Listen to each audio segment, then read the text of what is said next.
It's gone on an hour. We can't shut the fuck up.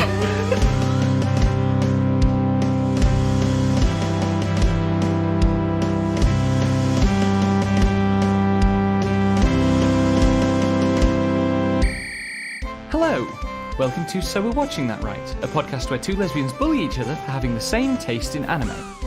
I'm Becky, scientifically certified best girl. And I'm Val, everyone's favorite harem protagonist. It's the last week of the summer season, or, I mean, really, it's now nearly the first week of the autumn season. Yeah. But I was ill, so this recording is a little bit delayed, apologies about that. But it is the final episode of our first season, we made it through one. Yeah. Here's to the next 7. Minimum 2-year plan. I hope so. Anyway, it's time to wrap up some shows. Starting with April Showers Bring May Flowers. Oh my god, what a cute show. It's so sweet. Yeah, there are some... I looked up where the manga is adapted to, and there are some changes that I think make it really cute as like a standalone anime ending. Mm-hmm. But there is more manga after what this covers. There sure is. Excellent. Because like the ending of this episode, this final episode of the anime is so neat. I woke up this morning and I was like, it really feels like that might have come directly from the final panel of the manga. No, not at all. Good, because that means that the manga probably builds on the first thing I want to talk about, which is, so after the end of the previous episode where there's this confession scene, Ueno and Tabata are both moping because they both think that they've blown it, or the other person wasn't serious, or wasn't receptive, or blah, blah, blah, blah, blah. Mm-hmm. And Ueno's moping is so annoying that his brother, orders him to go and see his friend Tetsuo, mm-hmm. who has been trying to help Iguisudani deal with her heartbreak because she's realised that Ueno isn't into her. And so Ueno goes to see Tetsuo and walks in, and Iguisudani is sat at the table with Tetsuo, and they're eating stew together. Yep. Which is a scene of such promise. Yeah, and it's really good because they're just chilling. Like, they're under kotatsu just having, food, and she's really embarrassed to have Tetsuo reveal that she's there to play Resident Evil 7. That's right, that's the other part. Yeah, she went round to play Resident 7. Oh. Oh, I ship it. It's so funny. It's so good. And it's always good when a romance has other couples. Yeah. And this one's now up to 2 other couples, because there was that couple that Tabata had to stop Ueno interrupting the festival. Yeah. When they were on the date. Anyway, then Ueno gets given 2 movie tickets to the movie of Tabata's favourite manga. Because we're just playing the classics at this point. Yeah. And they're classics for a reason. That's a great classic. And he's stressing about asking Tabata to go to the movies with him. I think Shinbashi is the one who actually suggests that they make it a double date. Yes. Because Shinbashi is planning to ask Iguisudani to go along with them, because it's lower stakes if it's a double date, and he thinks she needs cheering up, which she does, but Tetsuo's on it, but he doesn't know that, and he wants to go out with Iguisudani. And he comes up to the classroom where someone is waiting, brutally looking out the window, and Shinbashi strikes a cool guy pose, leaning on the door frame, and asks the person out, thinking it's Iguisudani, and it's actually Sayaka, who is probably a better match for Shinbashi anyway. Yeah, that might pan out later because he's definitely not going to get with Iguisudani. Yeah. But anyway, he asks her to go on the double date, and she says yes. And they go to the cinema. And, I don't know if it's, the opening day or it's the first Saturday of the run or whatever, but, it's a popular showing. And, of course, the only other characters in the story... It's not quite the only other characters in the story. But the guy who knew Tabata in middle school and now works with Ueno is there. And he spots Tabata when at a point where Ueno goes to the loo, and he goes up to her and starts talking to her. Because what he really wants is to apologise for how mean he was to Tabata in the past. Because, lots of people were mean to Tabata at middle school, and he was one of them. He wants to apologise. Ueno sees him talking to Tabata, and clearly some, emotional tension, and Ueno gets the wrong idea. Because it's a rom-com, and rom-com's got a rom-com, and that's fine. Yeah, no, I'm not. I fully support the miscommunication is good when it's funny or not wasting time, which Yes. this episode does not end up wasting time. This episode is kind of packed. We talked about this on the live stream. This show does spin its wheels a bit through the mid part. Not unentertainingly, but it shallows it out a bit in the middle. But this ending really picked it up. Yeah, I think it picked it up in a way that wouldn't have, like, they couldn't have accelerated the rest of the show to get to this point at a certain, like, part in the arc where they could end like this. I think they did the best with the stuff material they had, but it's definitely they picked up steam in the last 3 or 4 episodes. Yes. Anyway, then Ueno is at the florist that his younger brother is in love with, the proprietress of, and he's moping. It's Tabata moping there. That's right, sorry, yes. I couldn't remember which way around it was. Tabata is there. I think she went there to see if she could find the younger brother, didn't she? Yeah, I think so. Because she wanted some perspective on Ueno. And this anime would have been shorter if she'd fucking spoken to the little brother more, because he can't be bothered with their shit. But Tabata is sat there, is moping, is talking to the florist. The florist surreptitiously texts Ueno, who arrives as Tabata is talking about how much she likes him, and that kind of finally gets them to see eye to eye, corrects all the misunderstandings. They agree to start going out. Tabata is very scared of going out with Ueno because she understands how popular he is and how unpopular it will be if she is the one dating him, so they agree to date in secret. And they met, or she first came to his notice because he found her tending to the little flower vase in the classroom, and the show ends with her tending to the little flower vase in the classroom, as she always has, the April flowers of the title, and he comes in with a hand behind his back, and he's got a bouquet for her. Yeah. And it's perfect. It's just... Which is a reference to the actual title, which is A Bouquet for an Ugly Girl. Yes. Which is even cuter as a way to resolve this season. And it's it's so pleasingly understated. It's been established all show that these two get to class early, and that he gets to class early in part because she's there. And so now, right at the end, they have this low-key, few-minute-long pocket where they can just be in love, without it being a whole thing, without it being a point of stress for them at all. And it's one of those deflationary moves about teen romance that I really appreciate. You know, it's like, teens can actually be happy and have a normal moment now and then. It's difficult, but it can happen. Yeah, it's definitely one of the things where, a lot of drama is going to be milking the times when they're not happy, and there's a lot of dumb shit going on, but, there is going to be peace and lulls in the chaos where they just get to be with each other, and that's nice. Speaking of some chaos that has some lulls in it, finally. What Maybe. A segue. Cultural Exchange with a Game Center Girl, episode 12, the final episode of this one. So they're out staying in the countryside.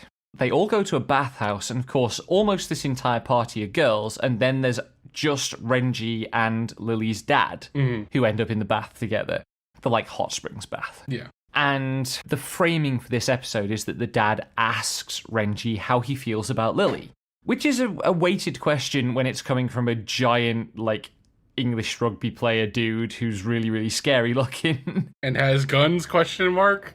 He's got the military vibe to him that we've kind of glossed over most of the season. Yes, if he was an American character, he would obviously be a military type, but because they try quite hard to make him English, English quote-unquote military type is very different.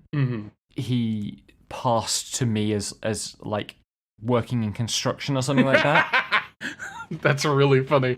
No, I believe he has mentioned him getting a bunch of scars and being trained in a bunch of stuff before. Yeah. So it's just he is making a threat with this question. Yes.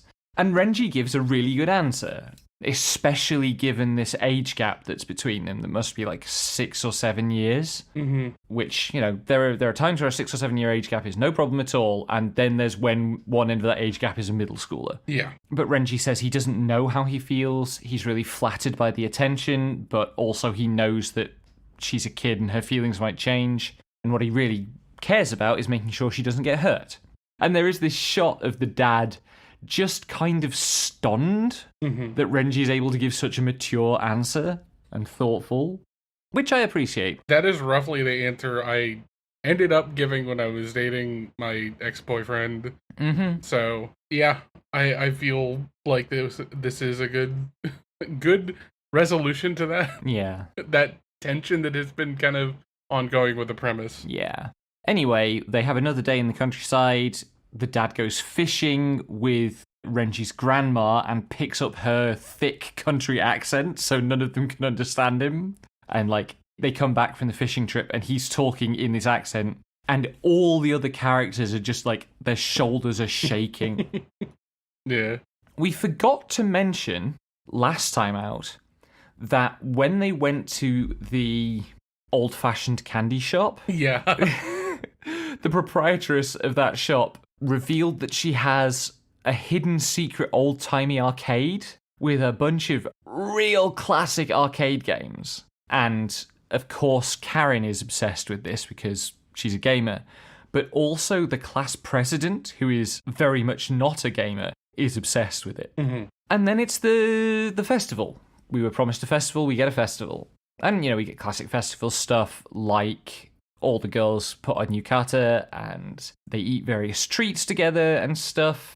Lily's parents compare Japanese summer festivals to Bonfire Night, the English tradition, which is pretty much correct, except that Bonfire Night is in November and thus it's fucking cold and rainy all the time.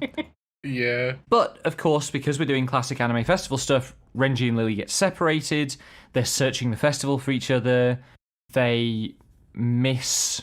most of the firework display. The firework display seems to be over, which is very sad because the local tradition is you have to be holding hands with someone as the last firework goes off, and then your love will flourish.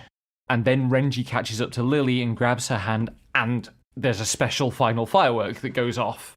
So it's fine, and then they're about to have their confession when everybody else shows up, which is probably for the best. Yeah. And then they go back home, and they have home fireworks, sparklers. And Renji and Lily have the last 2 sparklers, and they touch the tips of them together in a very cute way. And the sparkler is starting to go out, and the tip of it drops off as that style of Japanese sparkler do. And the dad is so moved by how sweet this moment is and how much nobody wants the moment to end that he reaches out to catch the spark. What a dumbass. He is. It's such a himbo. It's such a good payoff for everything his character is. Yeah, it's really good, but also it's so stupid. Yeah. Anyway, speaking of stupid. Yeah. So we watched the final 2 episodes of The Fragrant Flower Blooms of Dignity for this recording. The first of which is the beach episode. So a couple of episodes ago, they all passed their exams, and so to celebrate, they said, let's all go to the beach together. So they all go to the beach together. But none of them wear swimwear. Yeah, it's not a... Which is a fascinating choice because, the girls picking out swimsuits is such a big part of that trope. Yeah, it's interesting because, a lot of beach episodes are oh, we're going to put the girls in swimsuits.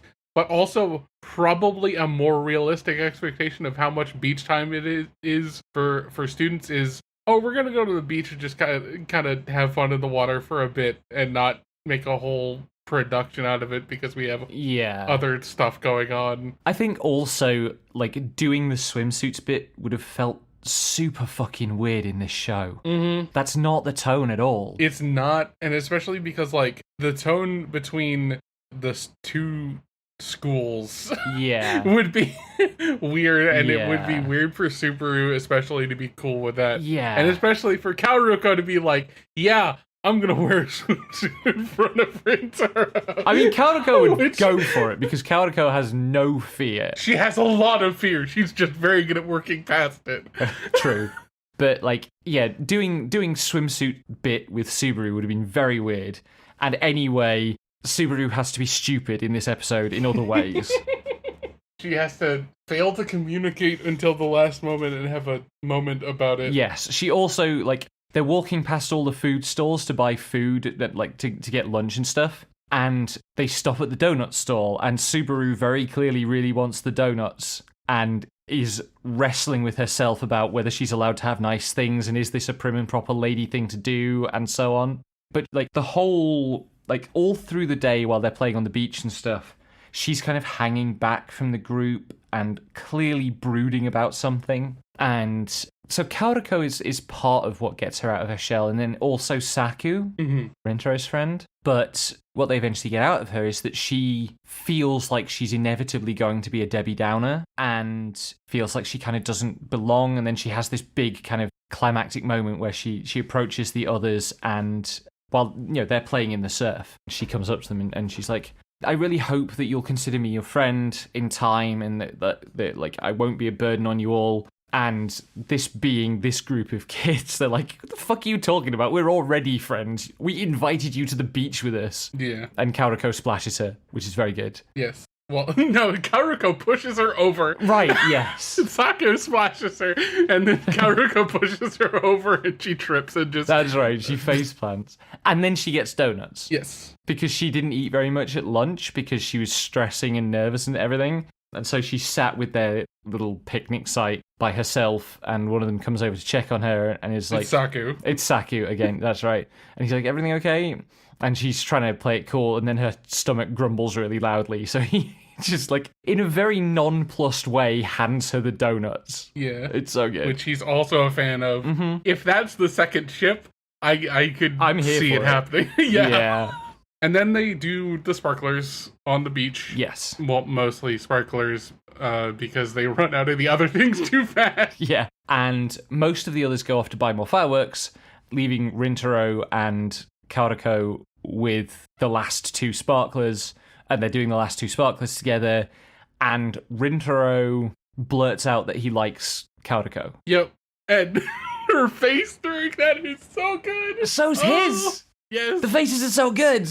And they don't talk about it because they're busy doing their, like, dramatic, tense, romantic pause, and the others get return, because of course they do. Mm-hmm. And so they're all making their way home to they split up to go home, and we see Rintaro stressing about placing the phone call, and Kaoruko is with Subaru, and her phone goes, and she pulls the phone out of her pocket. She's been about to talk to Subaru about it, I think, was the context there. Yeah. And she looks at her phone, and it's Rintaro calling, and that's where episode 12 ends. Yeah, that's why I was like, we need to watch the next one as soon as I can get my hands on it. Yeah, I was chewing the tables.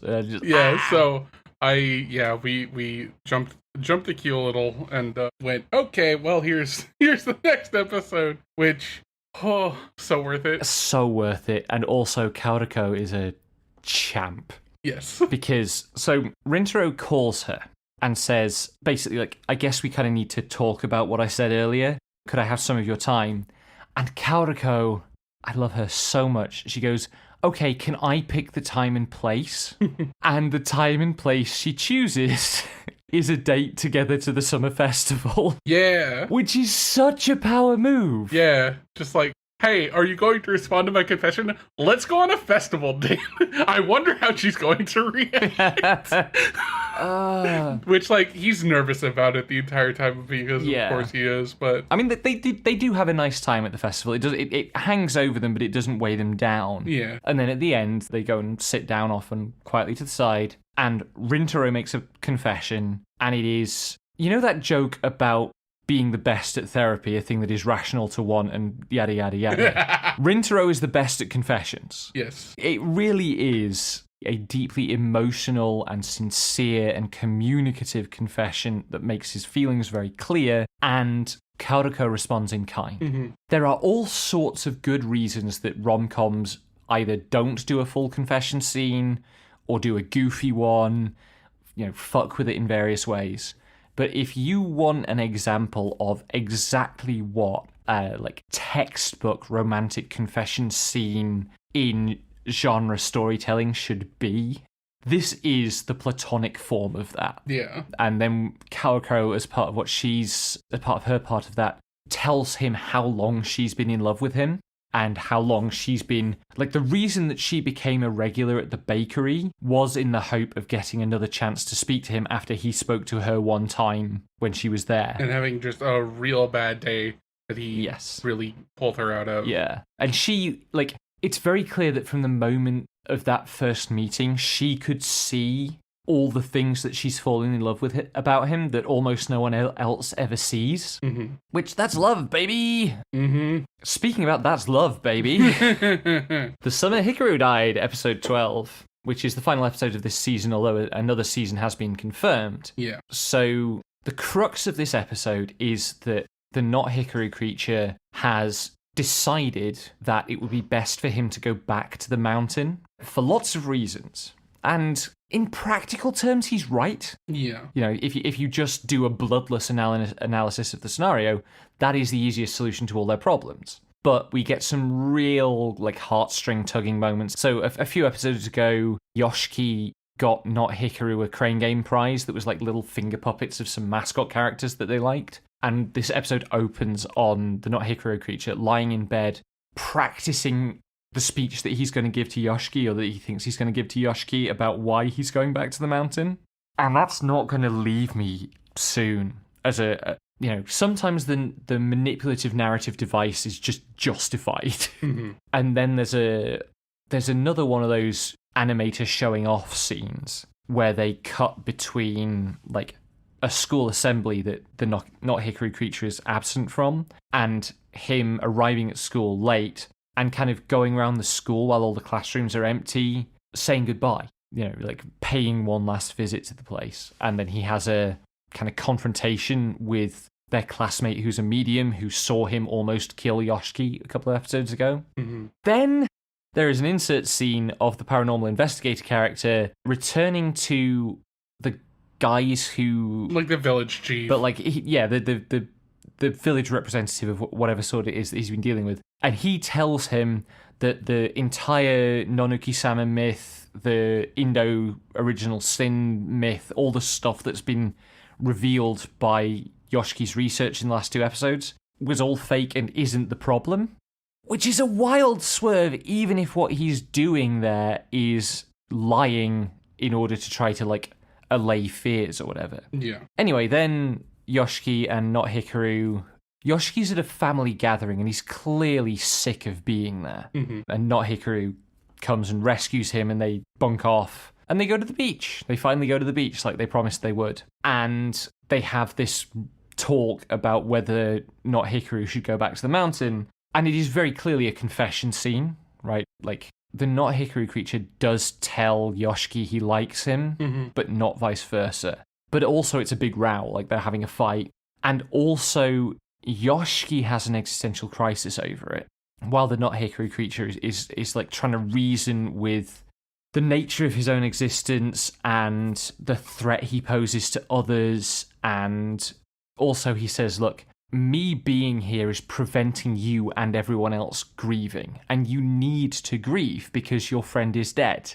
And, like, he's right on that score. That is, mm-hmm. you know, I love a narrative that has a truly unsolvable ethical problem in it, and that is a truly unsolvable ethical problem, because what Not Hikaru is offering to do by going back to the mountain is martyrdom, right? It's self-martyrdom, mm-hmm. and that's unacceptable.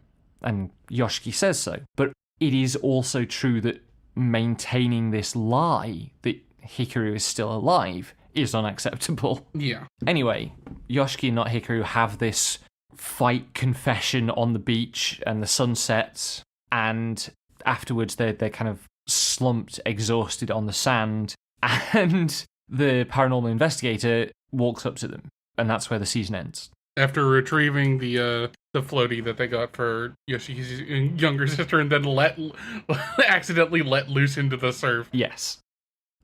I can't segue from that to Apocalypse Bringer Mynoghra final episode. Yeah. That's just beyond my wit. But Takato's attendance finished the previous episode by scything through the JRPG boss character's last 2 minions. Now they confront the JRPG boss, and we see again that like scale imbalance between game types, because he basically tries to do a Sans, like tries to unload his final attack at the start of the battle, and they completely destroy him and full counter him, and he goes to his final form, and they're still not bothered. But they don't get the kill because the JRPG hero shows up and kill steals, and they get mad at him, and they're about to fight him when Atto shows up and like talks them down and gets them to remember like more positively aspected emotional elements of their relationship with Isla.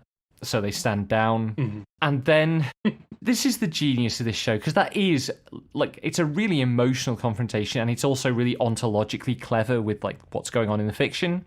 And then it cuts to Takuto back home, like sitting on the floor in his throne room, brooding about what's happened.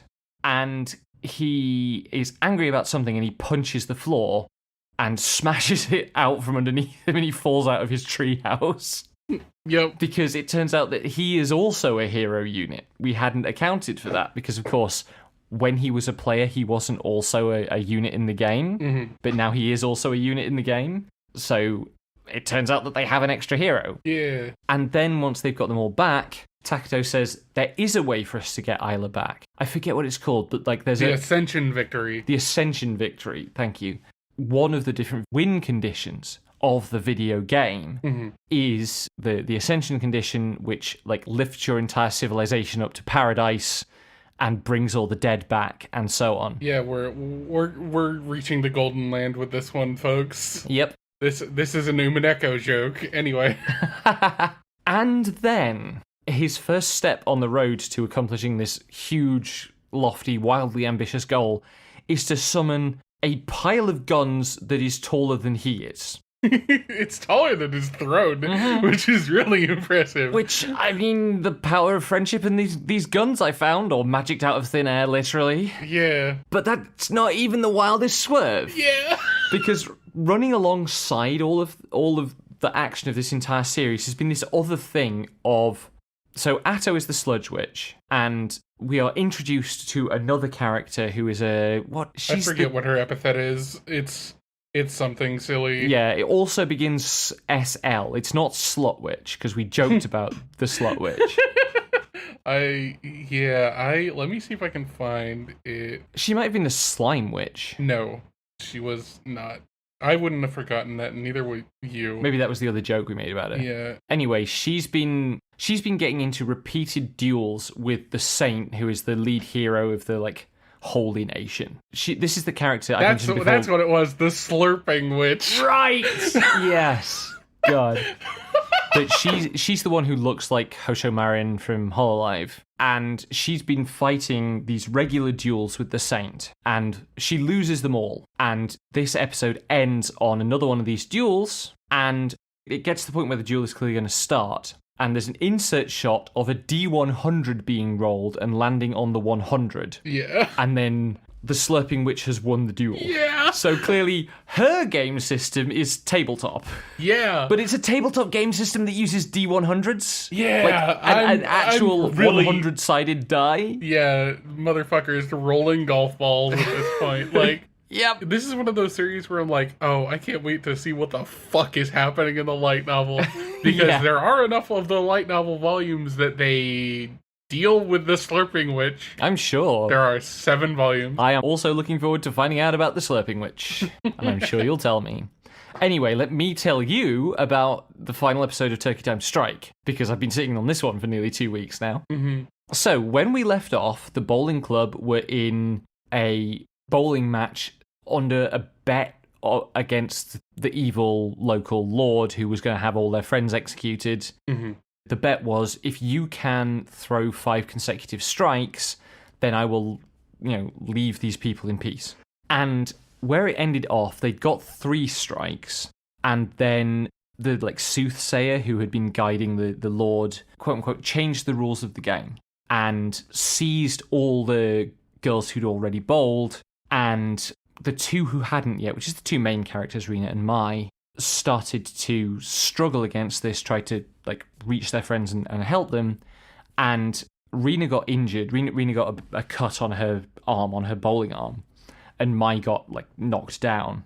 And when Mai comes round, all their friends are, because the way the math has worked out, that makes for 10 captives of the feudal lord. Mm-hmm. They are on stakes, as if they're like to be burned at the stake, at the end of the bowling alley, like overlooking the end of the bowling alley. Yeah. They have not been turned into the pins, which was my first thought watching it, and also your first thought when I explained this. Yes.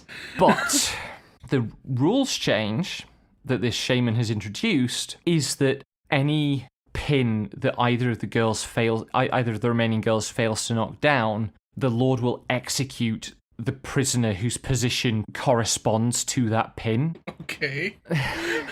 Because you gotta have the drama. And Rena bowls, but because of her injury, like she's a perfect bowler, but because of her injury, she doesn't quite get it right, and she throws the 7-10 split, which would force, normally with a 7-10 split, you can only get one or other of the remaining pins. Yeah, that is why it is a notable position. Yep. And Mai does manage to persuade the samurai lord to let them use 2 throws, because in bowling there's always a second throw. But it looks like she's going to have to choose between the 2 pins, which correspond to Sayuri and Suguri. And each of them is like, no, you should save the other. And then it starts to piss with rain. This is an outdoor bowling lane. So the odds are just getting worse and worse that Mai is going to be able to throw this 7-10 split. It's also dark. Also all the pressure in the world. Mm-hmm. And she goes to bowl, and she slips and face plants, and the throw doesn't quite go right, because they really had to ramp up the drama even past the point at which any additional tension was doing anything. I hate when shows do this. The ball goes trundling down the alley. It's clearly very nearly the right shot, and it sends one of the pins flying. And the idea is, if you do this correctly, you send one of the pins flying and it hits the other pin. It misses the other pin, lands in the gutter, and bounces out directly into the other pin. So everyone is saved. What the This fuck show is so fucking extra. Yeah, it seems it. Anyway, then it is time for them to go back to the future, and they don't even have to wait for a storm. They're just like, I mean, they're in a storm. no, that storm doesn't have lightning, so it can't work. But everybody is going to be safe, and it's all going to be happily ever after, and they're going to go back to the future. They're just out in the forest practicing their bowling, and with no storm at all, the great glowy lane sweeper in the sky descends to take them home. So it doesn't matter whether there was I think it did matter that there was a storm, but it doesn't anymore. We need to wrap this shit up real quick. Yeah, we only have 12 episodes, and this is the last one. So Mai's bowling ball activates, and they're starting to be carried away. And then Sumomo, the princess, calls Mai's name, and it turns out that she's realised that they're being carried off and has come to say goodbye. And Mai, in surprise, drops the ball, but does not start falling. The magic stays in place. The ball lands, Sumomo picks it up, and that goes on to be the ball that was at the start of the show, was the thing that made them travel into the past in the first place. That was dug up from a building site. And so we leave Sumomo holding this ball, they go back to the future, and the problem they were having in the future is that Rena didn't want to stay in the bowling club because she knew that she's a first year in their second years, and she knows that they're going to graduate and leave her behind. And so Mai's scheme is, this is the thing that's hanging over them once they get back to the present. Mm-hmm. And Mai's big scheme that she hatches to solve this problem is, we're going to win nationals so that our team will be very famous and will recruit really well so that Rena will have some kohais. It's unclear whether that works, but there is a final twist. So, Mai, you remember, is adopted. Her parents died when she was young, and she became an orphan, and then she was in an orphanage, and one of the workers at the orphanage adopted her. When Sumomo picked up the bowling ball in the past, it still had some juice left. And she got carried to the future, and I forget exactly why, but she lost her memory. And so she was rescued as an amnesiac and reintegrated into society. And it turned out, and there was foreshadowing of this, I'm not going to go into it, but it turns out that she can't have kids, but she loves kids and shows she is helping at an orphanage. God. Where she sees a young pink-haired girl hugging a bowling ball and crying on her own, and eventually decides to adopt her. And it turns out that all along Mai's carer was Sumomo. Jesus Christ. This show! And, like, there are ways that that's an unsatisfying ending, because it means that Sumomo spent the rest of her life without her sisters, and they don't know what happened to her and so on. But it's such a good emotional payoff for a show that really only works on an emotional level because the storytelling is so batshit. Yeah, no, this is a vibes-based plot. It really is. And it fully carried it off. I'll believe you on that one, I think. I'm not going to try to get you to watch it, but it's such fair. a trip. It's such a trip. All right. Anyway, brief mentions, because not all the shows are over yet. And most terrifyingly, Watari-kun's blank is about to collapse doesn't appear to be ending. Yeah. Like, it's still got episodes listed, just carrying straight on into the autumn season. That's terrifying. What if it never ends? What if, like... It will end, but God, it may be a while. What if part of our current purgatory is that it never ends? What if we're just in the Watari timeline now?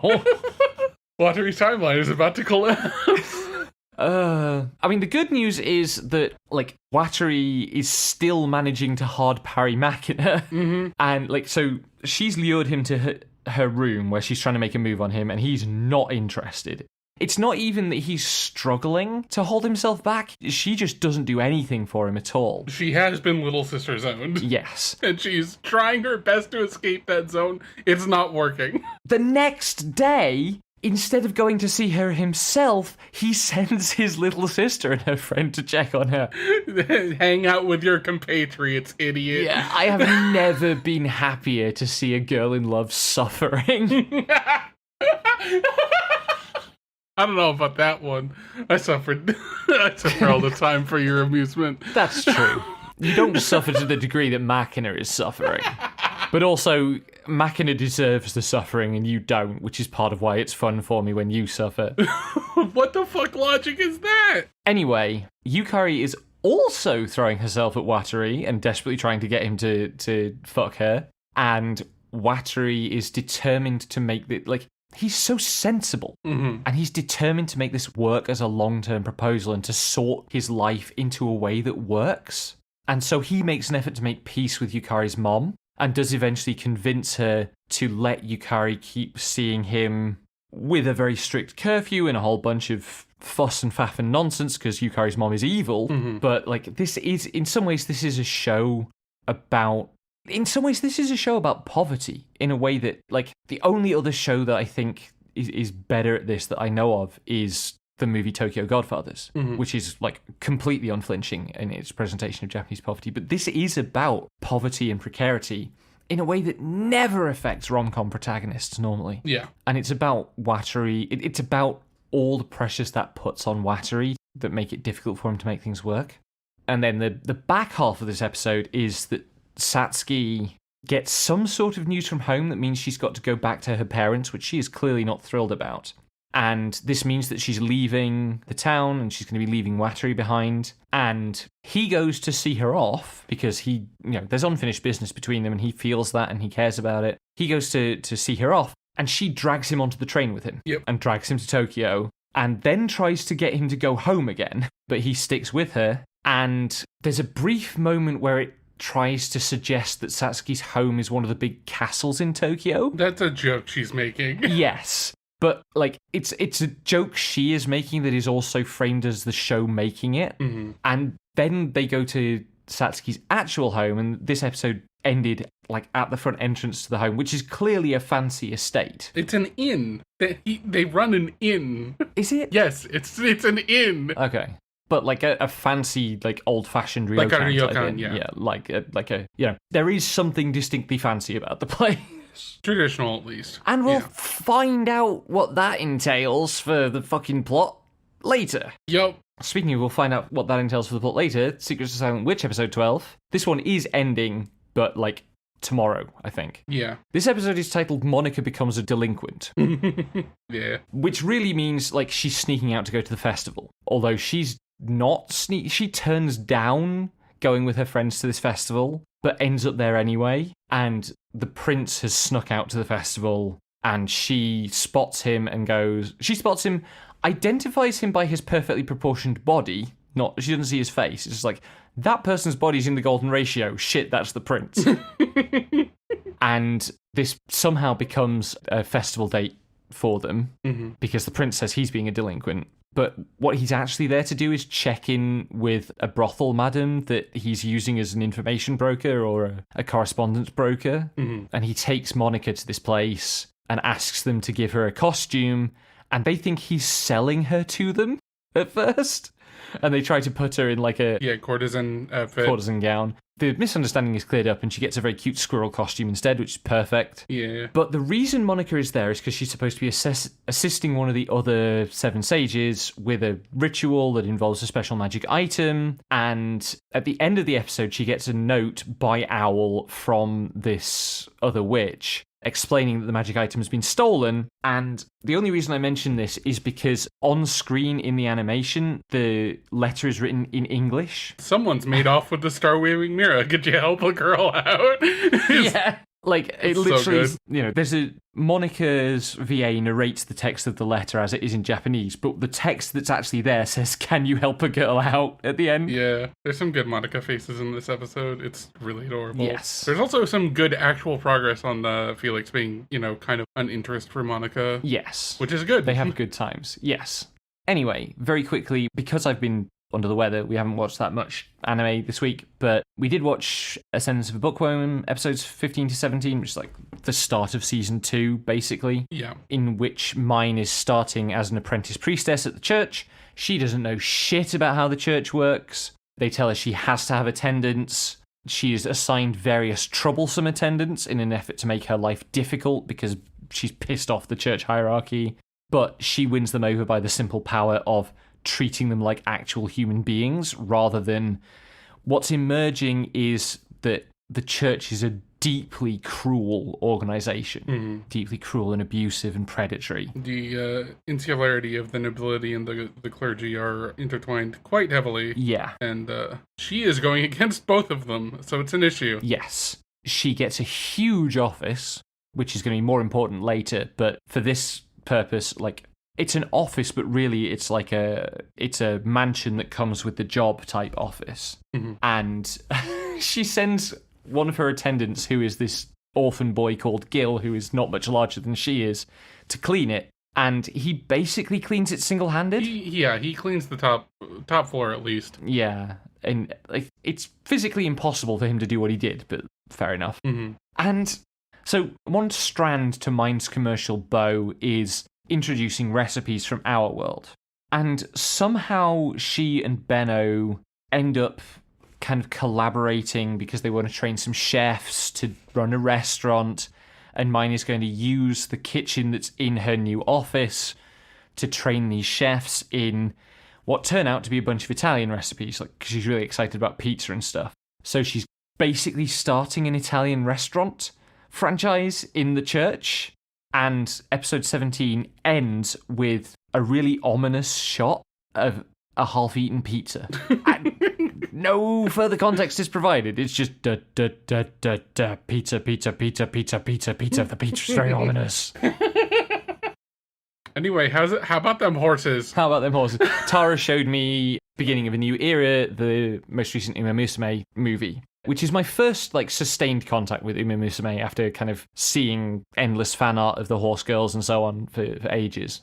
And I have a bit the problem with this that I have with Pokemon, and I really want to avoid framing this as a moral issue, because I don't think it is a moral issue. It's a personal comfort issue. Like, the way that this show kind of, and this franchise worms around representing horse racing is never not going to itch with me, because horse racing as a real world thing is fundamentally cruel. Like, that's a cruel industry. And the gloss that this puts on it, of these are kind of like the reincarnated spirits of racehorses, and they love to run and they can't not run. It's weird. But the movie as a whole, it's a story about a girl who has a rival and competes with the rival, and then the rival has to quit. And a lot of the drama comes from Jungle Pocket realizing how much she needed that rivalry to make her strong and to make her able to be her best, and how she overcomes that. It's a fascinating lesson in how weird actual racehorses are. So the historical Jungle Pocket, in this movie, when Pocket wins a big race, she like trots out beyond the finish line and does like a full Dragon Ball roar kind of roar. And it turns out that the real horse Jungle Pocket was famous for just fucking roaring like that at the end of races. Yeah. Because real horses are weird. But so I like racing, broadly speaking. Not so much horse racing, but like motorsport particularly. And I'm interested in fiction around racing. And I have a long novel that I wrote a few years ago that's about dragon racing, which obviously has some similarities with horse racing. And I've watched a bunch of anime about racing. This movie, although it is notionally about horse racing, it's not really about racing at all. It's about running, and its power, it's mesmerizing to watch. It's really like visually powerful and striking to watch. There's a fantastic decision that they made where for most of the race sequence, you don't hear the runners out of breath.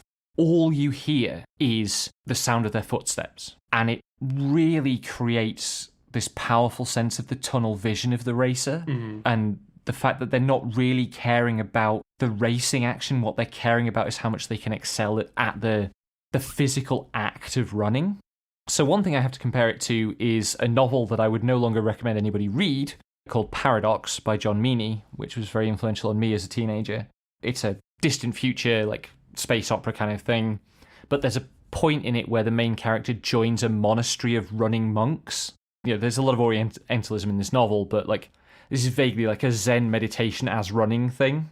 And the way that the girls in this experience running is very reminiscent of that section of that book. And then the other thing that I have to pull out here is air gear. And you know how when you call your tastes trash and I give you short shrift for it? Yeah? The reason for that is because I love air gear, which is trash to a degree that I would say even Infinite Stratos is not. That's bold. Like, the trashy bits of air gear are so gross and so puerile. But, and I'm talking here about the manga, not the anime. The anime is very by-the-numbers adaptation and really doesn't have the juice at all. But the manga, it's the story, it's a shonen anime, it's full of poop humor and young women with their clothes artfully disarranged and all sorts of gross, pervy, peeping shit. But the thing that makes it work when it works is it has this incredibly potent romanticism of speed and its ability to imagine contemporary or near future technologies, potential to produce speed and extreme motion as this form of spiritual transcendence. And when it does that really well, it is mesmerizing. And there are panels from the manga that will be engraved on my brain forever because of it. And the Horse Girl racing anime taps into the same thing. Taps into it better than Skate the Infinite did, which I would have thought Skate the Infinite was really going to hit the same note. And it doesn't, except for at one point where it wastes it on redeeming the villain anyway. But yes, Horse Girls are like Orientalist sci-fi novels and air gear. High praise. No! That was sarcasm. That's high praise for the Orientalist sci-fi novel and air gear.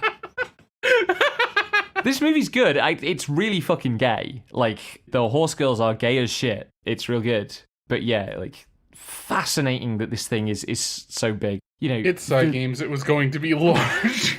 Well, the processes of history by which it became possible for there to be an anthropomorphic Horse Girls movie that is lesbian rivalry sports anime that is like this here at the end of time is wild to think about. And it says so much that's interesting about like the whole sports media, betting media, kind of sports gambling ecosystem, and the Japanese media mix. You have to go through a phase where racehorses have mascot merch in order to get to the point where they can be made into horse girls and so on. Yep. PhDs will be written on this. By absolute weirdos. I mean, because that's all PhD students. It's particularly PhD students who work on the subject of anime, based on my PhD student who is working on Genshin and Arknights. Well, yeah.